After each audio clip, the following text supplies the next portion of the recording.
I probably don't like most people around me, and I may not care for,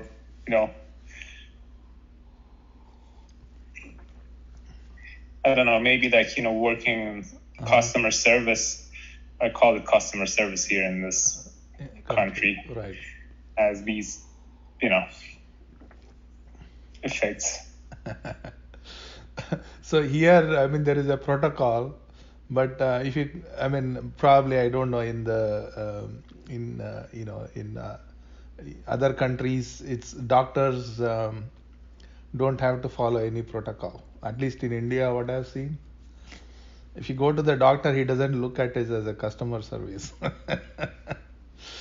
It's like I tell you, you hear what I'm telling you.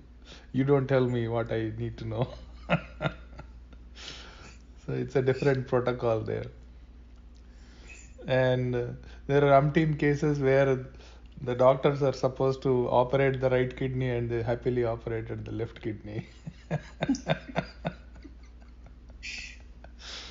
So human errors are okay. There is no liability. Here there is too much liability. Yeah, like. So there it is another extreme. Here it's another extreme. Right. Yeah, in fact, like, you look at people as liability, like, Mm-hmm. that's the way, you look at people around you. Right. But according to the Indian scriptures, they say Vaidya means doctor. Vaidyo Narayano Hari means the doctor is equivalent to God. And when the people go to the doctor, and that's how actually that the inbuilt culture is so much that they see doctor as God. Because the service which doctor is giving can save your life, right? In many ways. So that's the kind of a sentiment they carried. So you can imagine the amount of respect doctor is given in our country, right? So, but I mean, see the liking, people are people, right? There's always there is dislikes and likes, but people are always people. So the another way and another state I can create in myself is that okay, the Lord, the God is working through me to save this life. And if I can go with that sentiment, the attitude changes completely, right? So it's a huge, I mean, I don't think any other than medical profession, that level of responsibility is not there in any other profession. And that's why it's the most respectable profession into whichever country you go, right? So, but the corporate politics, I mean, here every healthcare industry runs like a corporate. The corporate politics, the internal communication, everything, kind of puts in a situation. But the way to overcome that is increase our own status. When I increase my own status, then these things should not bother me at all.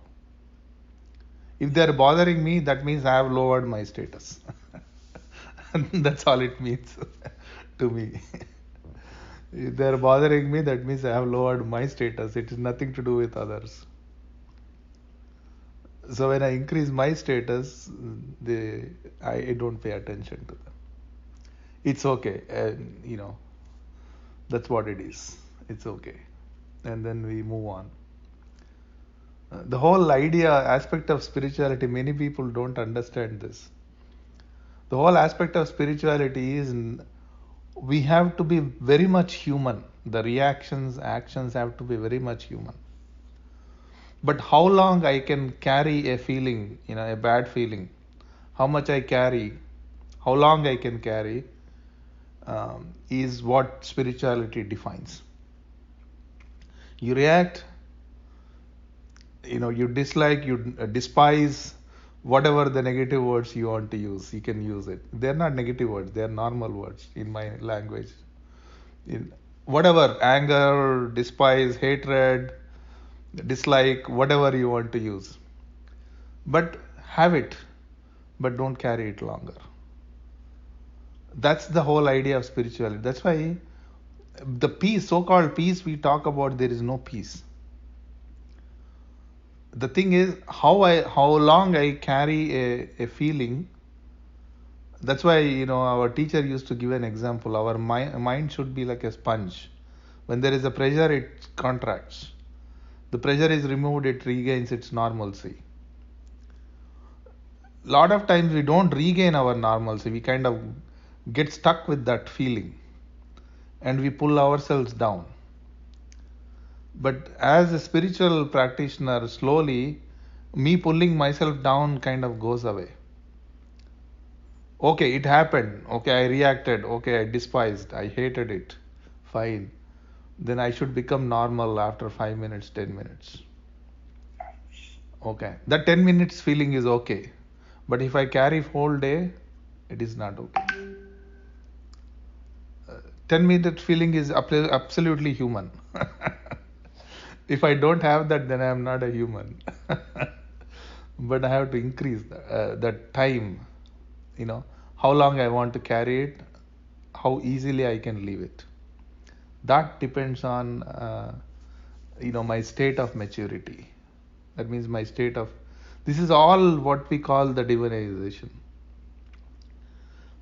Human and going beyond human. How long I want to carry it. Right? So it's not about, I must not hate anybody. I should not get angry. These are all somehow they're indoctrinated into our mind psyche. But it is not necessary. I can hate somebody with whole of my heart. It's okay. There's nothing wrong with it. But I don't want to be, brooding over my hatredness. It's okay. I hated that person. I don't want to interact with that guy anymore. It's okay. Don't interact. I have few people like that in my life too. I don't want to interact with them. But I don't go into this moral principle, if you are a spiritual person, you should have love for everybody. No hatred for everybody. I don't subscribe to that philosophy. If I want to hate somebody, I hate them from bottom of my heart. But at the same time, I don't brood over them. They're no longer important in my life, even to consider thinking about them. Right? So that's it. I mean, that's the way life is. So it's okay. Anything is okay in my language. If I don't like somebody, I don't like somebody. What can I do? I mean, I cannot change it. If I like somebody, I like them, even in spite of them being the most horrible people. I like it. So what? I mean, that's my opinion. That's my interest. Correct? Just like, we like some singer. That singer might be leading the most immoral life in his life, But that has nothing to do with his singing. I like his singing or her singing, right? So what is it? To do with their personal life, because they are not in my personal life. Even some people who are in my personal life, if I don't like them, I just don't interact with them. So we have to train our mind to get away, which is not congenial to my mind. That's where the spiritual training comes. It's not about, I am a spiritual person, I have to love everybody, I must pray for everybody. If I want to pray, first I'll pray for myself. and then I'll think about praying for others. That's why my teacher, Chariji used to say, spiritual person is the most selfish person. We think the other way around. See, when we come to the core of it, it's exactly the opposite of we assume about things. So if I have to be selfish, first I have to grow. If I should be eligible to pray for somebody. If that eligibility is not within me, what is my prayer, worth? Correct? So anything people hear, oh my family is sick. I mean, like they are going through some illness, and people immediately, oh, I'll pray for you. You go to a priest, and the priest is ready to absolve you.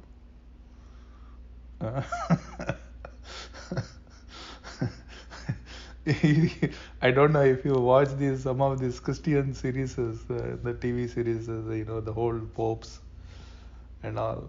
They used to have their, secret pathways to go to their concubines.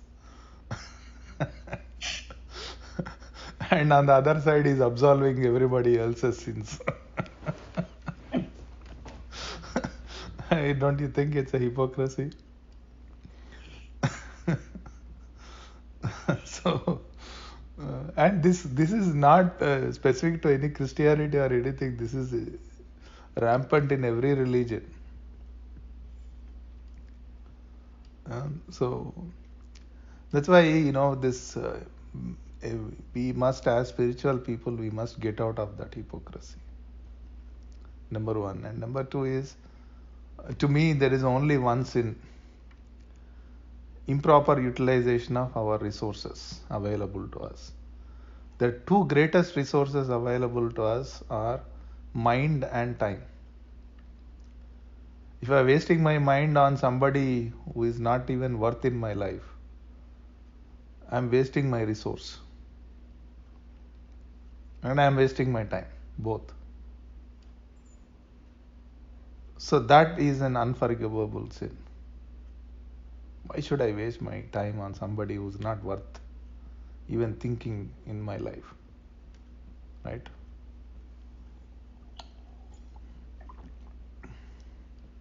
But we waste too much time. We waste all our mind, energy, all our faculties on somebody who is not even worth to even think for a second in our life. There's no value add, right? Is there any value add? There's no value add. If some of my colleague is being stupid, what value add that colleague is to me in my life? Zero value add.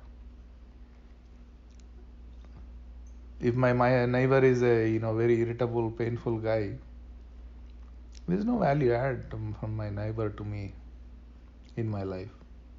Why should I even waste my time and my mind on somebody who is not worth it at all?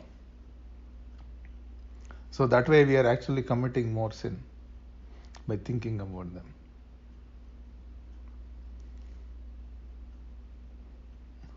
And moreover, by thinking about them, we become them in our mind.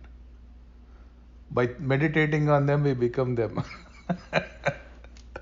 That's even worse.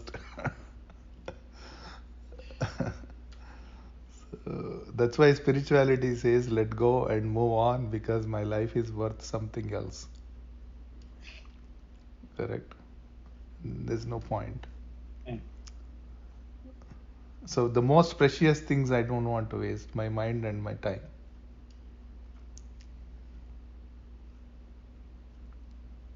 There's no moral law required to define this. Right? There's no, it doesn't have to come from the scriptures, Quran or Bible or any other scriptures. It's a usual, normal thing. I mean, it's a common sense. Why should I waste my time on something which is not worth it? right? So, and my most worth thing is to maintain that spiritual state. We think spiritual state is something esoteric or something, or beyond normalcy. But spiritual state means being in balance, being normal. But we are not normal. We are always abnormal. And that's why we suffer. Just become normal. Okay, happened, fine. Move on. Okay, I did a mistake. Happened, move on. Right? Somebody else did a mistake. Happened, move on. We don't do that.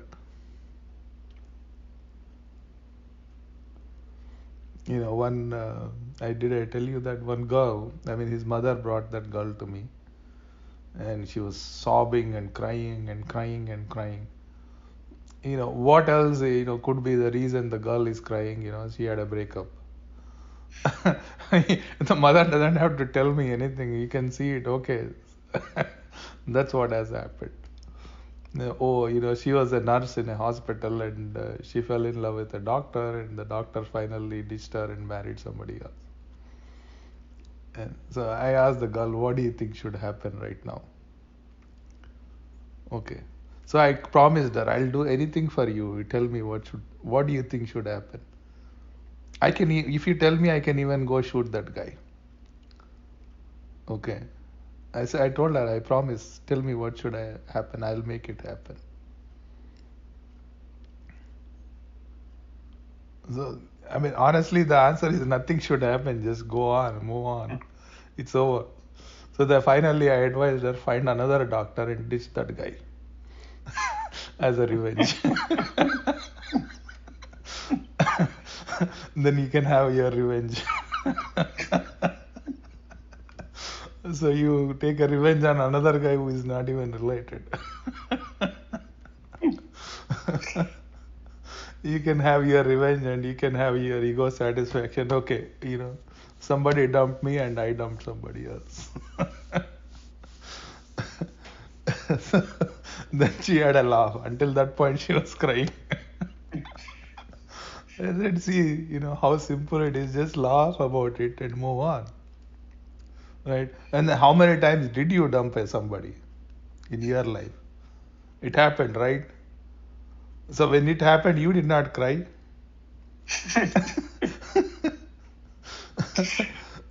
So she was thinking, oh, you meditate, all your troubles will be gone. You'll be all right. She was expecting I'm going to say that. So it's we kind of make mountain out of the mole, and then we feel very proud about that a mountain we made out of mole, and that becomes our identity. Then you define, oh, this is what I am. Oh, all the time things go bad for me in my life. Why? Because that's how I define myself. So that's it. The beauty of the life is to let go and move on. There's nothing going bad in our life, or there's nothing great going in our life. It's normal. Nothing has to grow in our life. Even the great is also some kind of a stimulation of the mind, right?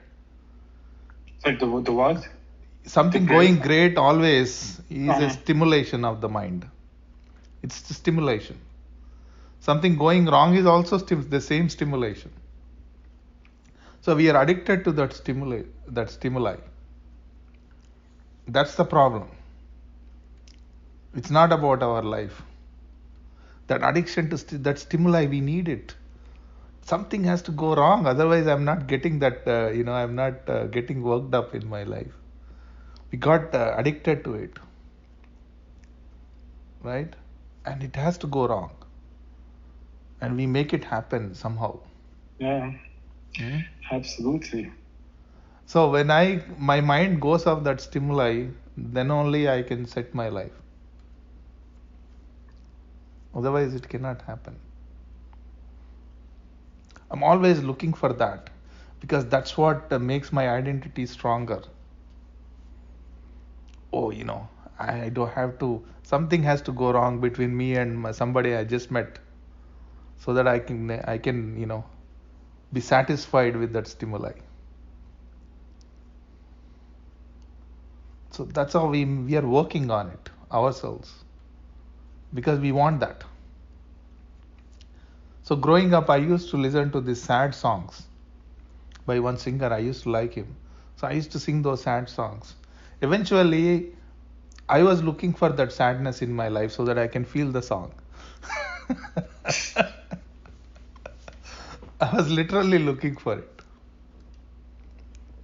And I made it happen also. It's not that I was just looking for it. Then I realized, okay, it is that feeling I want. So I'm working on it. You know. So it's always my heart is broken. It's kind of a song. So that's why we need to stop that mental stimuli. Even in meditation, we want the same thing. Well, nothing happens in meditation because there is no there is no mind is not getting stimulated through meditation. And a real thing should happen is nothing should happen in meditation, and we don't like it. Either it has to be great, that is also a stimuli. Either it has to be worst. We never want to be in between. Yeah. And many times people complain, oh, nothing happens in my meditation. That is why you're doing meditation, so that nothing should happen. Right? So that's the beauty of meditation is nothing happens. If you want something to happen, don't meditate. Yeah. I told you, you have to use drugs. Right. Then you can be in the delta theta state without doing anything. You don't need a guru, you don't need anything.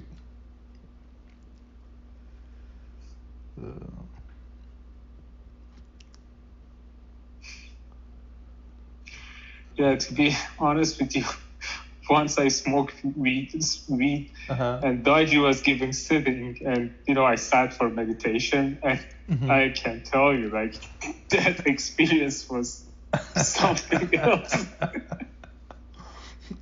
I'll tell you an interesting thing. Okay, so there is one person, and now she's like very senior and very I mean, I personally like her. And now it's like she's probably in his late 60s or 70s. Every time I get a sitting with her, I really thoroughly enjoy it. When she was made a preceptor during Babuji's time, she was young then, probably in her late 20s, and she was loaded with weed. And then she got a letter. Those days, the communication is only through letters and postal mail, right? She got a letter from Babuji that she's made a trainer, heartfulness trainer, and she was like completely stoned, and she is reading the letter. But that letter changed her life. I said, okay, if I'm a trainer, I cannot be this now. She doesn't do it anymore. Okay. But see, in teachers there is no judgment. You have the potential. They want to bring it out. So that's why I'm saying, like, we want that stimulus either way, and we're going for it, right? But when the mind becomes get used to this balanced state, right? The stimulus we don't enjoy anymore, right? I mean, the people who drink, I mean, if you see my classmates on the WhatsApp, they post these pictures of alcohol bottles as if something, is the most beautiful naked woman.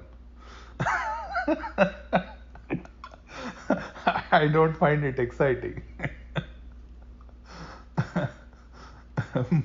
What is there in that bottle that you have to be excited so much, right? Because that's the stimulus we want in our life all the time. Our movies and everything is kind of geared towards it. There's nothing, no activity in our life which is not giving this normal state other than meditation. So even my cousin brother says, the most clean, healthy way to get stoned is go for the marijuana. Okay, and he says, brother, I mean, he's my cousin brother. He's my younger brother's age. Now he works in Microsoft. He thinks he's somewhere. You have to do it once to know what it is. So then I told him, you meditate with me once, then I'll think about your offer.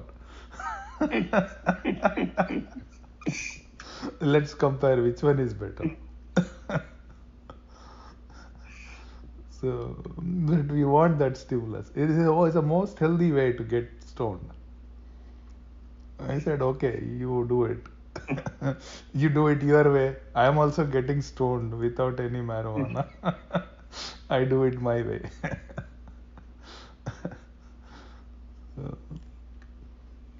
But that's why I'm telling you, there is nothing wrong in life. There is nothing right in life.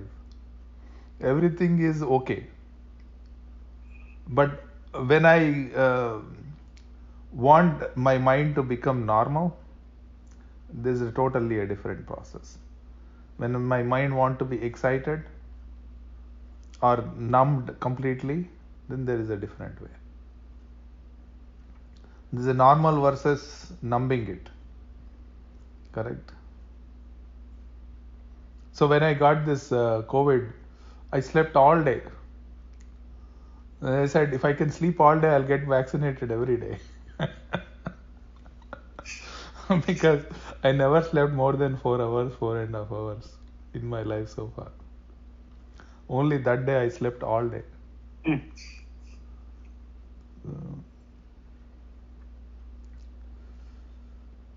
It's interesting, how life present, each person, the life presents to them in a different way, depending on what this kind of stimulus they are looking for. It all depends on me, whatever is happening in my life. But I have to change that program. That means I have to remove all those sensors which I am looking for. Correct. If I look, the spiritual practice from this aspect, it changes the total perspective. If I look, spirituality means achieving some godly state, I have to become God. If I think like that, then it's very boring. What does God do? Nothing. So, if I want to become God, I meditate so that I can do nothing. That's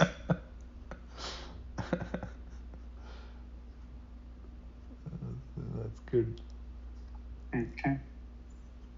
All right. So, shall we start? Sure.